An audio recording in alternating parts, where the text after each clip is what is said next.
Oke, ya itu ya teman-teman juga udah boleh dengar ya. Oke, kita akan buka pelajaran kita After Millennium di Wahyu pasal 20 ayat yang ke-7 sampai 15. Kita mulai sama-sama ayat 7. Dan setelah masa 1000 tahun itu berakhir. Nah, setelah 1000 tahun itu berakhir, iblis akan dilepaskan dari penjaranya. Ini sedikit sekalian review juga ya pelajaran yang lalu. Setelah masa 1000 tahun berakhir, iblis akan dilepaskan dari penjaranya. Saya boleh dapat respon kalau ada yang mau komen di chat boleh atau mau langsung open mic juga nggak apa-apa ya. Memangnya selama 1000 tahun itu apa aja yang terjadi sih? Kalau boleh tahu teman-teman, kalau masih ada yang ingat pelajarannya, apa aja yang terjadi selama masa 1000 tahun itu? Selama 1000 tahun, apa yang terjadi? Iblis akan dilepaskan, katanya setelah masa 1000 tahun dilepaskan dari penjaranya. Dan ia akan pergi menyesatkan bangsa-bangsa pada keempat penjuru bumi, yaitu Gog, Magog, mengumpulkan mereka untuk berperang dalam jumlah, dan jumlah mereka sama dengan banyaknya pasir di laut. Ya. Jadi kalau ingat, selama 1000 tahun, iblis itu di penjara. Dan kita tahu di mana di penjaranya? Ada yang masih ingat pelajarannya? Ada yang boleh respon di mana di penjaranya iblis? Apakah di neraka atau di perut bumi atau di mana? Enggak di mana-mana ya. Di bumi kita ini. Iblis di penjara di bumi kita ini. Penjara seperti apa yang iblis dapatkan memangnya? Dia dibilang dirantai. Rantai model apa yang bisa merantai iblis? Yang kita tahu iblis itu ataupun setan-setan adalah makhluk roh. Hal seperti apa yang bisa mengikat roh memangnya? Nggak ada ya. Nggak ada rantai sejenis apapun yang bisa mengikat roh.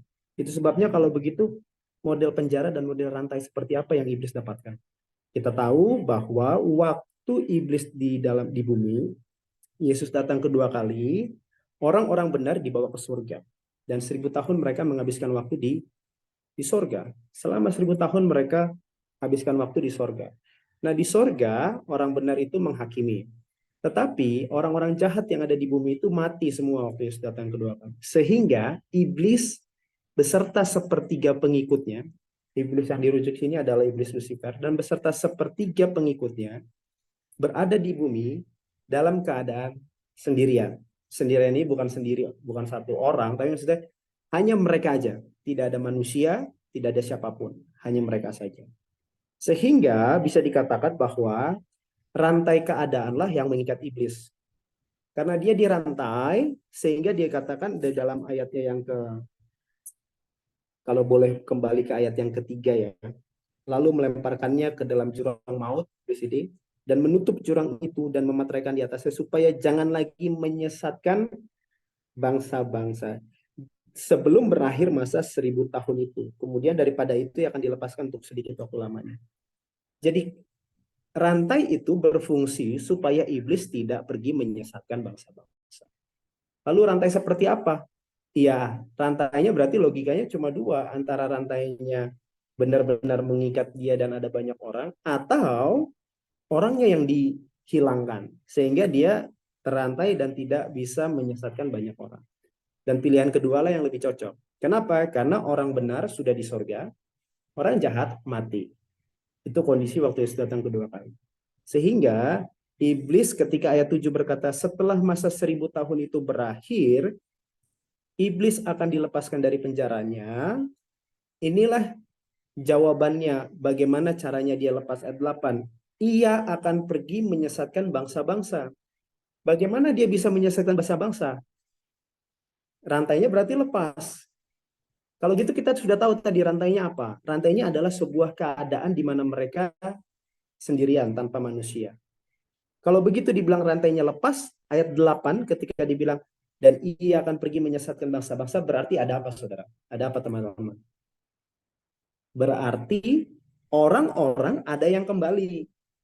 Siapa ini orang-orang yang kembali? Itu nanti yang kita akan lihat di ayat 11, 12, dan seterusnya, di mana aku melihat orang-orang mati, ayat 12, besar, kecil, berdiri di depan tahta itu, inilah yang disebut dengan kebangkitan kedua.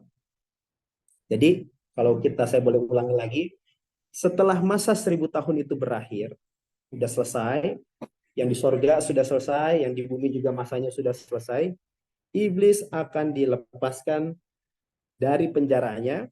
Bagaimana lepasnya? Jawabannya ayat 8. Karena ia akan pergi menyesatkan bangsa-bangsa. Sebab tujuan dari penjara dan juga rantainya adalah untuk supaya iblis tidak menyesatkan. Dan ketika ayat 8 bilang ia pergi menyesatkan, berarti rantainya lepas, dia keluar dari penjara.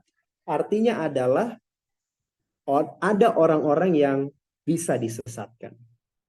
Kalau gitu siapa orang-orang yang bisa disesatkan ini? Tidak mungkin orang benar yang dari surga turun ke bawah, bukan mereka. Pilihannya satu-satunya opsi yang ada adalah tersisa orang jahat yang ada di bumi, bangkai-bangkainya, oke? Dan itu ada kebangkitan orang-orang jahat. Dari mana kita tahu? Karena ayat 8 juga sampaikan, ia pergi menyesatkan bangsa-bangsa pada keempat penjuru bumi, yaitu Gog dan Magog, dan mengumpulkan mereka untuk berperang, dan jumlah mereka sama dengan banyaknya pasir di laut. Jadi iblis dan sepertiga pengikutnya mengajak, menghasut orang-orang ini. Orang benar sudah nggak mungkin bisa dihasut lagi. Sebabnya ini sudah pasti adalah orang-orang jahat untuk berperang. Jadi mereka itu, orang-orang yang disesatkan ini ada dalam pihak iblis. Dan itulah orang-orang jahat. Sebagaimana sebelum Yesus datang kedua kali, mereka juga sudah ada berpihak dengan iblis. Ya kan? Sama kan? Hanya waktu itu mereka mati, dan sekarang ketika mereka bangkit, mereka kembali lagi kepada pihak iblis sebagai tuan mereka. Oke, sampai ayat 8 semoga bisa diikuti ya. Kalau ada pertanyaan boleh dicatat dan nanti di chat kita akan diskusikan bagian akhir. Ayat 9. Maka naiklah mereka ke seluruh dataran bumi. Jadi mereka kumpul lalu mengepung perkemahan tentara orang-orang kudus dan kota yang dikasihi itu. Nah, saya mau sampaikan begini, dalam kitab Wahyu ini kan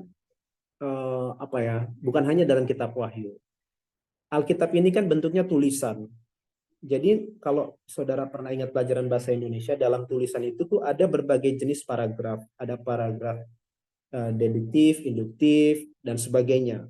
Saya juga nggak bisa fasih jelaskan itu. Tapi yang saya maksudkan adalah bahwa ada hal-hal di mana cerita itu bisa mengulang kembali, atau mungkin kalimat pertama dalam paragraf langsung kesimpulannya, baru di bawahnya nanti dijelaskan, atau sebaliknya penjelasan dulu baru di akhir disimpulkan, atau bahkan di tengah-tengah. Nah, ayat 9, kalau teman-teman baca baik-baik, harusnya kita bertanya dong, ini perkemahan tentara orang kudus dari mana? Oke, bertanya, yang dikasihi itu, perkemahan orang kudus dan kota yang dikasihi itu dari mana asalnya? Oke, ada yang nanya gitu nggak? Karena kita harus juga jangan asal terima. Maksudnya kita baca tapi kita bertanya. Oke. Nah, ini dijawab di pasal 21 ayatnya yang kedua. Di mana Yohanes mencatat, dan aku melihat kota yang kudus, sama ya, disebut dimenang kota yang dikasihi orang-orang kudus, Yerusalem yang baru turun dari surga dari Allah, berhias bagaikan pengantin perempuan yang berdandan untuk suaminya. Jadi ayat 9 dijelaskan oleh pasal 21 ayat 2. Loh kok jauh banget ya? Dan ingat juga, kalau mungkin ingat di pelajaran kita pernah bahas tentang topik hermeneutika, bahwa Alkitab aslinya tidak punya pasal, tidak punya ayat-ayat. Jadi sebenarnya ini semua satu kesatuan. Hanya di era modern itu dibikin pengelompokan supaya kita ketika membukanya gampang bacanya. Bayangkan kalau nggak ada pasal, nggak ada ayatnya, tolong buka cerita ini ya, saudara buka sendiri ceritanya, ngira-ngira lah di mana cerita Daud itu, halaman ke 1500 sekian, susah kan gitu. Jadi sebenarnya ini sebuah satu cerita semuanya. Oke. Jadi dari mana? Ayat 9 memberikan sebuah kesimpulan dari apa yang dijelaskan di ayat berikutnya. Orang-orang jahat ini semua dikumpulkan oleh setan, lalu pergi ke seluruh dataran bumi, lalu mengepung perkemahan tentara orang-orang kudus dan kota yang dikasihi itu, artinya Yerusalem baru dulu, baru setan menghasut dan mengajak mereka untuk menyerang kota Yerusalem baru. Lalu kalimat berikutnya di ayat 9, tetapi dari langit turunlah api menghanguskan mereka. Jadi waktu mereka mau maju menyerang, api turun dari langit. Dan iblis yang menyesatkan mereka dilemparkan ke dalam laut dan api dan belerang, yaitu tempat binatang dan nabi palsu itu, dan mereka disiksa siang malam sampai selama-lamanya. Inilah yang disebut dengan api neraka. Jadi api neraka belum ada sekarang, karena itu baru akan muncul menurut Wahyu 20 ayat 9 dan 10 setelah 1000 tahun selesai. Oke, sampai di ayat 10, semoga kita semua bisa ikuti pelajarannya. Nah, ayat 11 sampai 15, harusnya kan ayat 10 ceritanya sudah selesai ya, karena sudah dibakar. Tapi ayat 11 dibilang, lalu aku melihat satu tahta putih yang besar dan dia yang duduk di atasnya. Dari hadapannya lenyaplah bumi dan langit dan tidak ditemukan lagi tempatnya. Dan aku melihat orang-orang mati besar kecil berdiri di depan tahta itu. Lalu dibuka semua kitab dan seterusnya. Yang saya mau sampaikan di sini, ini tadi. Ayat 7 sampai 10 itu sebuah kesimpulan. Dan ada penjelasannya lagi ayat 11 sampai 15. Jadi dia seperti mengulangi. Itu sama seperti kitab Kejadian pasal yang kedua. Nah, pasal 1 lalu ditutup oleh pasal 2 ayatnya yang ke-1, ayat yang ketiga pas saya tidak salah. Demikianlah diselesai riwayat langit dan bumi diciptakan. Lalu dijelaskan lagi, waktu itu bumi belum ada turun hujan, embun, membasahi tumbuh-tumbuhan, tumbuh loh. Kok ulang lagi? Padahal di Kejadian 1 semua sudah jadi. Baru ada penciptaan manusia lagi. Nah itu penjelasan lebih lanjut. Nah ini sama. Ayat 7 dari Wahyu 20 sampai ayat 10 itu kesimpulannya. Lalu ayat 11 sampai 15 memberikan penjelasan apa yang terjadi di sepanjang ayat 7 sampai ayat 10. Kita baca. Lalu aku melihat suatu tahta putih yang besar dan dia yang duduk di atasnya. Dari hadapannya lenyaplah bumi dan langit dan tidak ditemukan lagi tempatnya. Dan aku melihat orang-orang mati besar dan kecil berdiri di depan tahta itu. Jadi ada banyak orang. Ini disebut orang-orang mati ya. Sebetulnya kenapa disebut orang-orang mati? Uh, bukan artinya orang mati hidup, bisa hidup bukan, tetapi disebut orang-orang mati karena ingat uh, ayat 7 sampai ayat ke-10 tadi. Siapa yang bangkit? Orang-orang bagaimana yang bangkit? Bukan orang-orang benar, tapi orang-orang jahat yang akan mendapatkan, mereka akan dapat kebangkitan lagi ya, disebut kebangkitan kedua. Karena mereka akan dapatkan hukuman. Jadi Alkitab menyebut mereka orang-orang mati karena mereka adalah orang-orang yang nantinya dipastikan akan mengalami mati. Yang mati yang memang tidak akan bangkit lagi.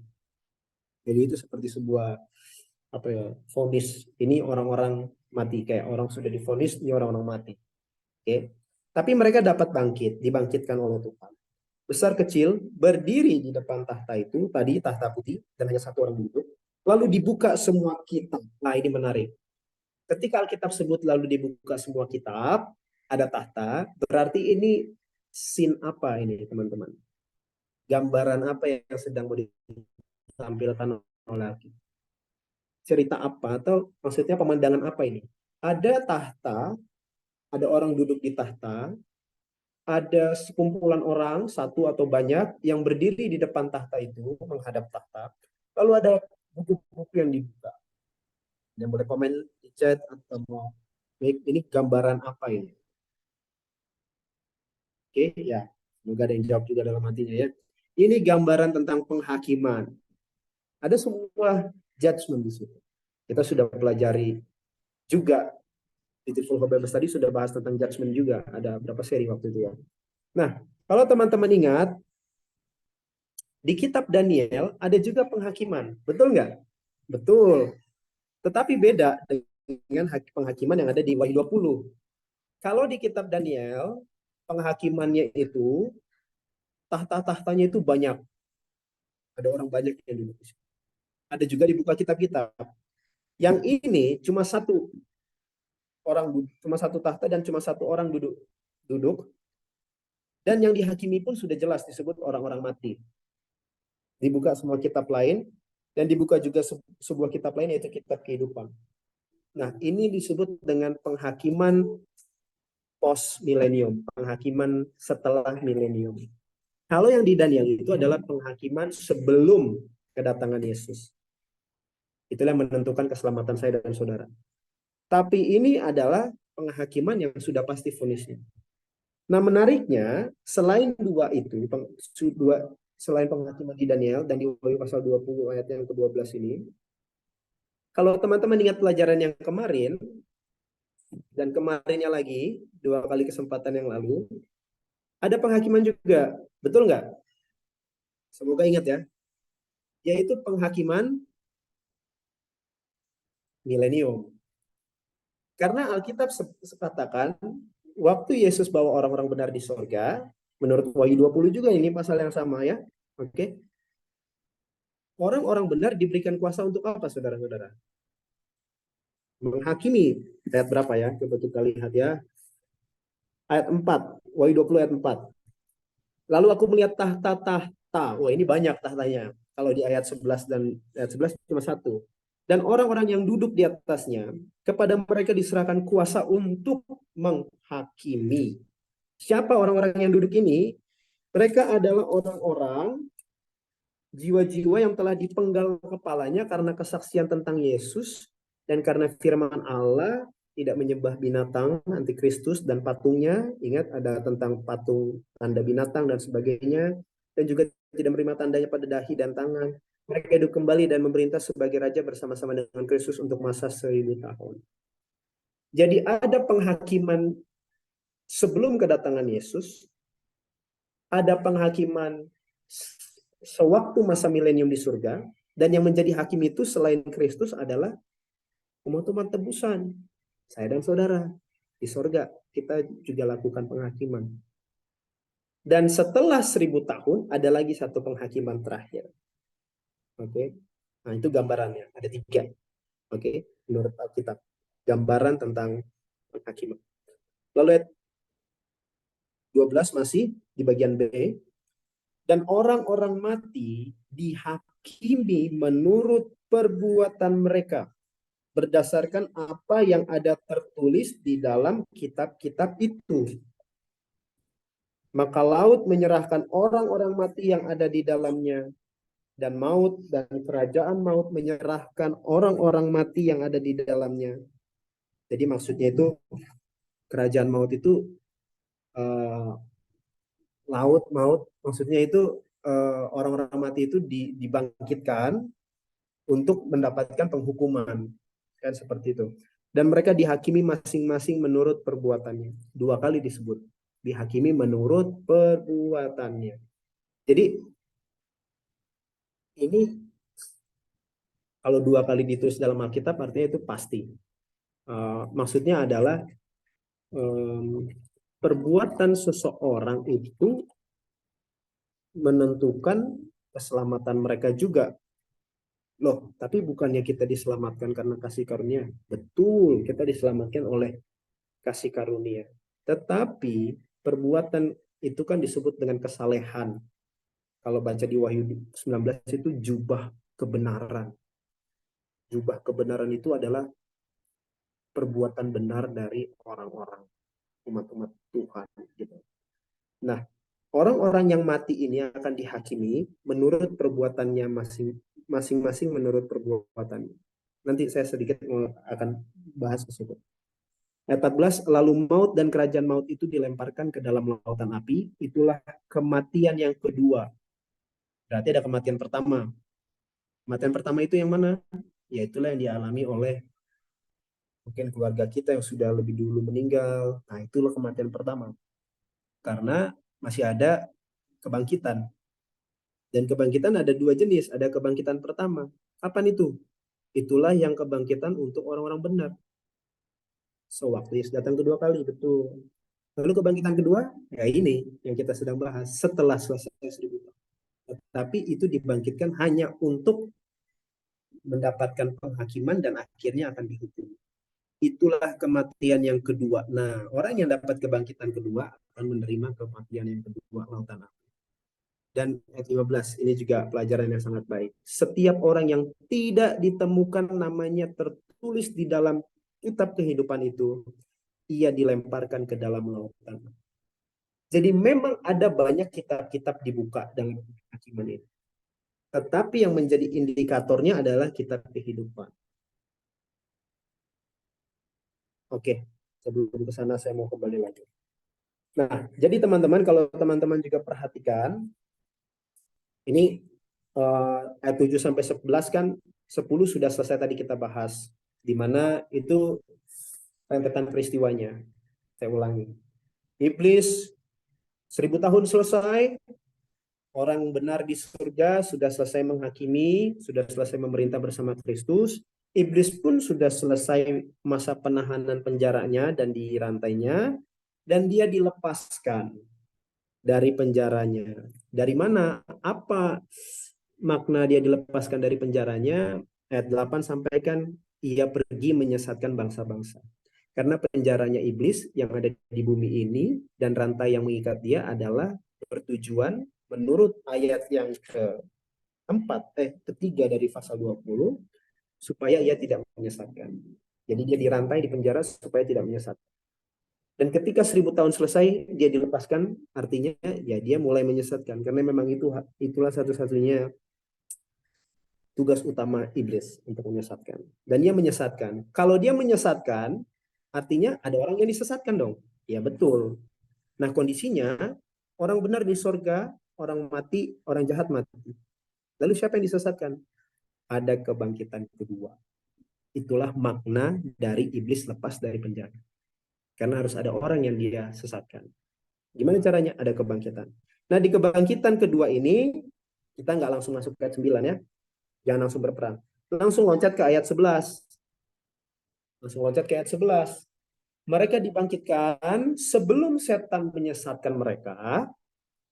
Mereka dibawa kepada sebuah penghakiman dulu. Dia lihat ada tahta putih di kota Kudus itu. Oh ya, kota Kudusnya sudah turun dulu ya. Wahyu 21 ayat 2. Yerusalem baru turun. Dan ketika dia turun, dia lihat orang-orang di luar itu kan, orang-orang jahat ini kan yang dibangkitkan kan ada di luar dari kota. Dari luar mereka lihat tahta putih dan lihat dia yang duduk di situ. Tidak lain tidak bukan, itulah Yesus Kristus. Dan orang-orang mati besar kecil berdiri di depan tahta itu, lalu Yesus bukakan semua ada kitab-kitab.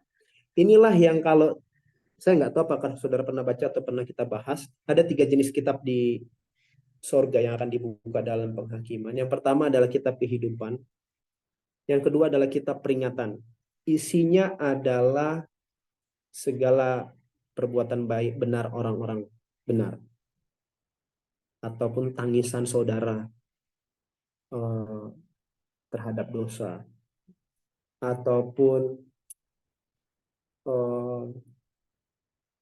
kemenangan saudara atas pencobaan-pencobaan, godaan-godaan. Nah itu semua dicatat tuh.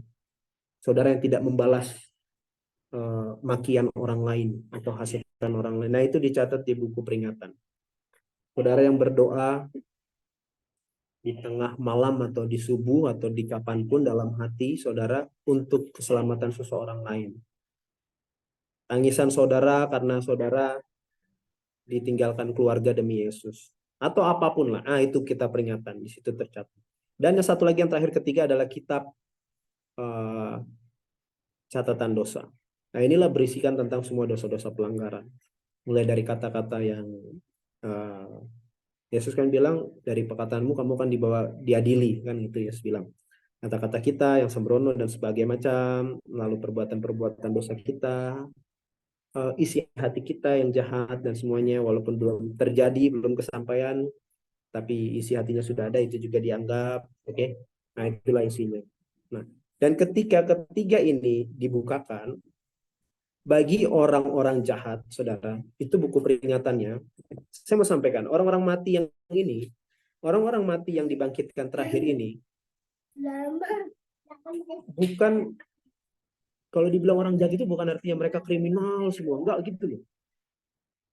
Ada banyak tokoh-tokoh Alkitab juga yang akan bangkit setelah 1000 tahun.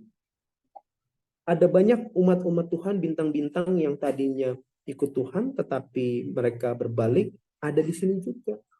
Yang saya mau sampaikan, buku catatan peringatan mereka yang berisikan segala perbuatan baik, tangis mereka, keluh kesah mereka, semua mereka, godaan yang ditanggung dan cobaan berat itu, yang ada banyak itu, semuanya itu, tapi karena mereka berbalik dari Tuhan, itu dihapus, kosong. Itu kan kata Yeskiel.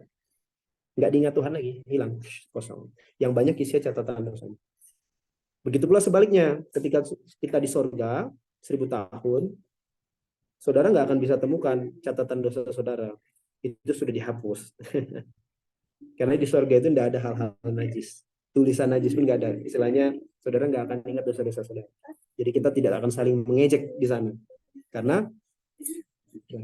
Karena Yeskiel katakan, orang yang berbalik kepada Tuhan, semua dosanya akan dihapuskan, benar-benar dibuang ke tubir laut.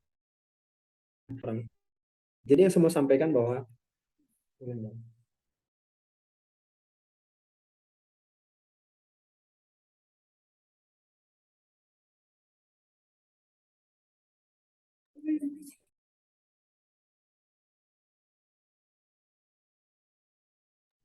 oke, maaf.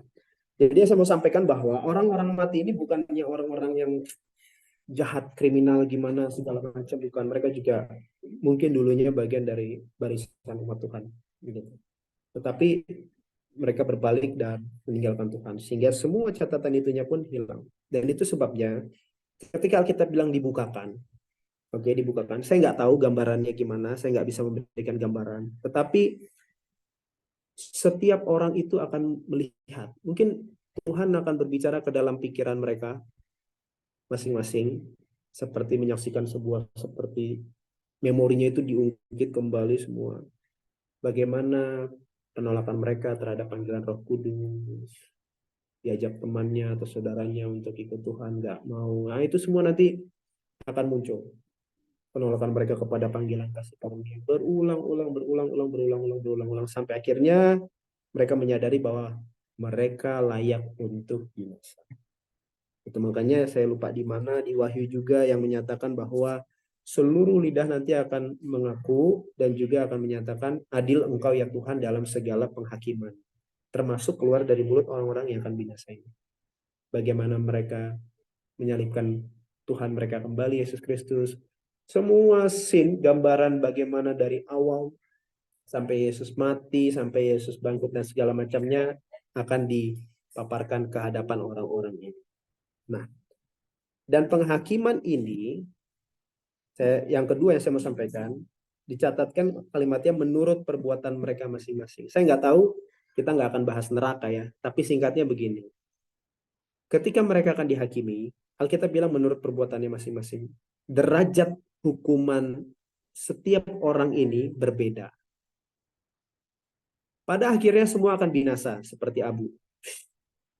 Tetapi derajat hukumannya berbeda. Karena Alkitab bilang menurut perbuatan mereka. Mungkinkah Tuhan yang maha adil itu menghukum seseorang seperti, saya nggak tahu mau sebut nama siapa mungkin. Ya, walaupun kita nggak kenal lah, tapi kita tahu aja katanya dia orang jahat. Adolf Hitler katanya orang jahat. Walaupun saya nggak tahu sejahat apa gitu. Tapi anggaplah dia kita buat jadi contoh paling jahat. Mungkinkah Tuhan yang maha adil itu menghukum Adolf Hitler sama beratnya dengan seorang yang dulunya dari kecil sampai besar ikut Tuhan, hanya terakhir dalam kehidupannya hatinya tawar, dia meninggalkan Tuhan. Mungkinkah sama? Itu ditanya di Ayub kayak begitu.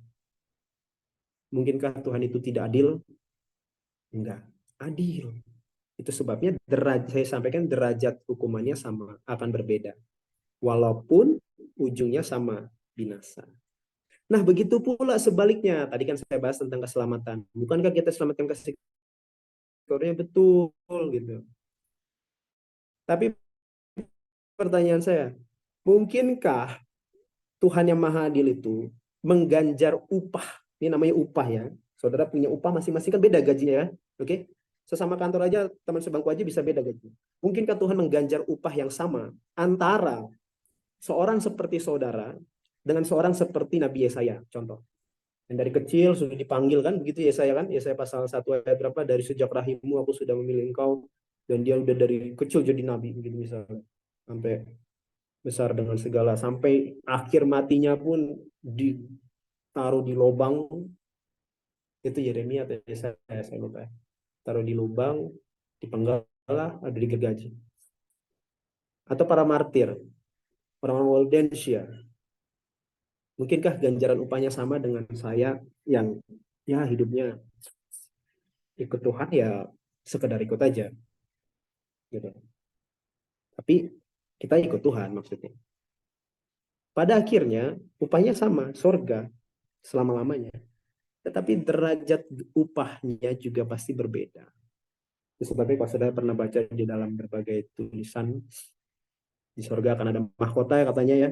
Semua dapat mahkota dan ada yang bintangnya, sinarnya lebih berterang daripada yang lain dan yang lain. Nah itulah yang disebut dengan rasa dihakimi ataupun diupah masing-masing menurut perbuatannya. Walaupun bicara keselamatan itu karena kasih karunia semata. Hanya keringat umat-umat Tuhan dengan yang setengah keringat itu pun Tuhan hargai. Oke. Tapi pada akhirnya sama. Itulah makna. Itu sebabnya saya nggak tahu apakah saudara berpikir tentang ini.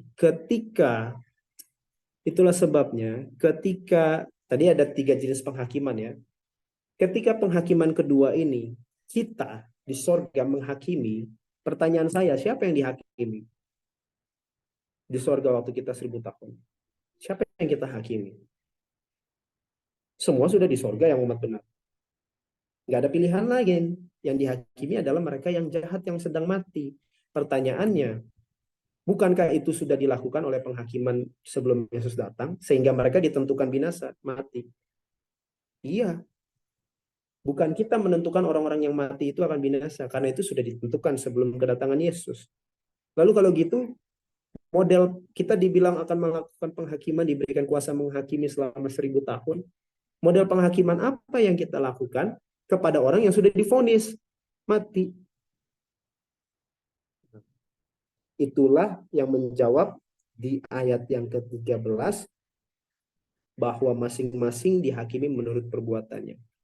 Selama di surga 1000 tahun, kita bukan menentukan vonis mereka mati atau selamat, bukan, karena itu sudah ditentukan, tapi kita menentukan derajat hukumannya seperti apa. Oh si ini begini-gini, derajatnya sekian. Oh si ini derajatnya sekian. Oh sini sederajat. Sehingga ini akan berlanjut kepada topik neraka yang nggak kita bahas sekarang, mengenai tentang api neraka yang membakar selamanya. Bahwa setiap orang akan menerima hukuman, derajat hukuman yang berbeda. Saya nggak tahu berapa lama. Saya nggak tahu takaran standar hukumannya itu seperti apa. Saya nggak mengerti. Cuma sebagai sebuah contoh, ada yang mungkin akan dibakar hanya mungkin mendapatkan api neraka yang turun itu loh, yang dari ayat 9 dan 10 turun api dari langit gitu. Mungkin ada yang cuma sejam, mungkin ada yang berhari, minggu kah atau apa, saya nggak tahu. Tapi yang jelas pada akhirnya itu akan padam mati. Nah, itu yang mau dimaksudkan. Jadi itu ada satu garis benang merah yang saling berkesinambungan dan sangat cocok dan alkitabiah.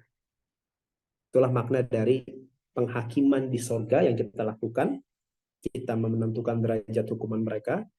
Dan juga itulah yang makna dari penghakiman setelah milenium, di mana Tuhan dibuka kitab-kitab, membuat mereka melihat sendiri alasan mengapa mereka tidak bisa sorga. Dan sangat sedih bahwa ada satu tulisan yang menyatakan mereka akan berseru seperti ini. Aduh, kata mereka, seharusnya kita bisa ada di kota Yerusalem itu, kota kudus itu. Tapi kita yang nggak mau. Ya, jangan sampai seruan itu kita serukan nanti di sana. Ya akan ada lagi kesempatan. Sekaranglah waktunya, sekaranglah kesempatan. Jadi itulah pelajaran tentang after millennium yang saya boleh bagikan. Semoga kita boleh dari 3 rangkaian ini bisa memahami secara lebih lengkap lagi tentang masa 1000 tahun yang nanti akan dialami. Karena di kekristenan sendiri ada dua, tiga pandangan. Ada yang bilang 1000 tahun masa damai itu di bumi sebelum Yesus datang. Ada. Itu kekristenan umumnya percaya begitu. Di mana nanti uh, uh, 1000 tahunnya itu sebelum Yesus datang di bumi, baru nanti terakhir ada masa kesusahan ada. Tapi bukan seperti itu. Kita pahami bahwa masa 1000 tahun, awal 1000 tahun dimulai ketika Yesus datang. Itu Yesus datang, dia jemput umatnya ke surga. Itulah mulai 1000 tahun dihitung. Setan dan sepertiga pengikutnya di bumi ditinggal, itulah penjaranya. Orang-orang jahat sudah mati, mereka dipenjara, mereka dirantai karena mereka tidak bisa menyesatkan, sebab tidak ada orang yang bisa disesatkan. Lalu selama 1000 tahun yang di sorga mereka melayani dengan menghakimi, menentukan derajat hukuman bagi orang-orang yang mati itu, orang-orang jahat itu. Dan setelah 1000 tahun setan dilepaskan dari penjaranya dengan adanya kebangkitan orang jahat atau kebangkitan kedua.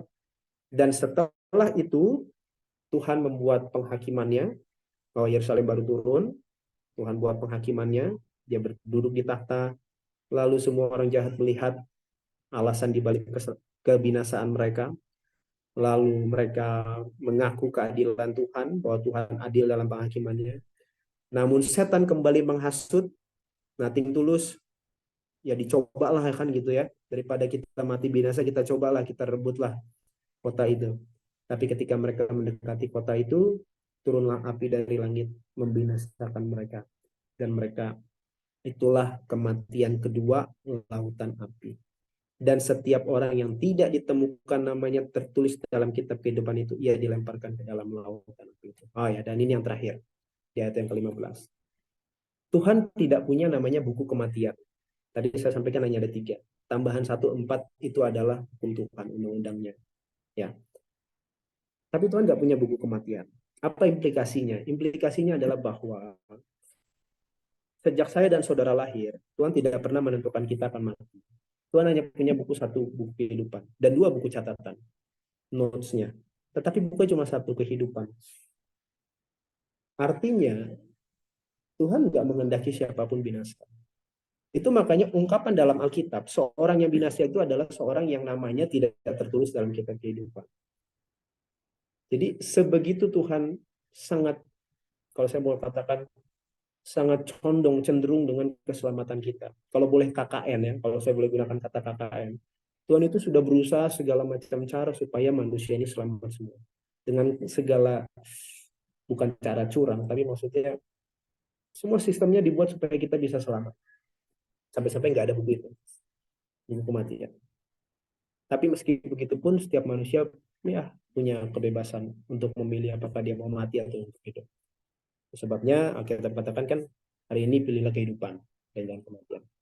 Jadi semoga pelajaran ini memberikan semangat bagi kita untuk memilih kehidupan, memilih Kristus dalam setiap kehidupan kita, dan kita bisa memahami secara doktrinal pengajaran tentang 1000 tahun, apa yang terjadi, dan tentang peristiwanya seperti apa, sebagaimana yang dituliskan dalam kitab Wahyu pasal 20, dan pelajaran-pelajaran rohani apa yang bisa kita ambil.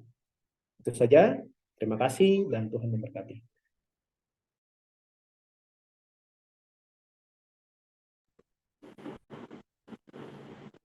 Baik, puji Tuhan. Terima kasih Bro Alex yang sudah membawakan firman Tuhan pada malam hari ini. Sekarang waktunya sebentar, host boleh dimatikan rekamannya.